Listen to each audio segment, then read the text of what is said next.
Hello everyone, আসসালামু আলাইকুম। আজ আপনাদের সাথে শেয়ার করব চকবাজার বিসমিল্লাহ টাওয়ার থেকে কি কেনাকাটা করে আনলাম। 6টা ডায়মন্ড মেলামাইনের প্লেট 870 টাকা প্রাইস, 2টা পানির বোতল 120 টাকা, কাপড় শুকানো ক্লিপ বক্স 100 টাকা, সিলিকনের চামচ 50 টাকা, একটা কেচি 80 টাকা, কিএম কোম্পানির একটা প্যান 1130 টাকা 24 সাইজ, মাছ মাংস শাক সবজি কাটার জন্য কাঠের চপিং বোর্ড 450 টাকা, একটা ট্রে 120 টাকা,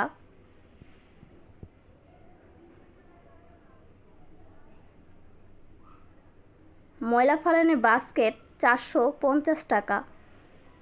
এগুলো সবগুলোই হোলসেল প্রাইজে আমরা কিনে এনেছি। চকবাজার ছাড়া অন্য কোথাও থেকে কিনলে সেই ক্ষেত্রে প্রাইসটা একটু বেশিই পড়বে। 2টা স্টিলের বল 1200 টাকা। আমার কেনাকাটা কেমন হয়েছে জানাবেন। ভালো থাকবেন। আল্লাহ হাফেজ।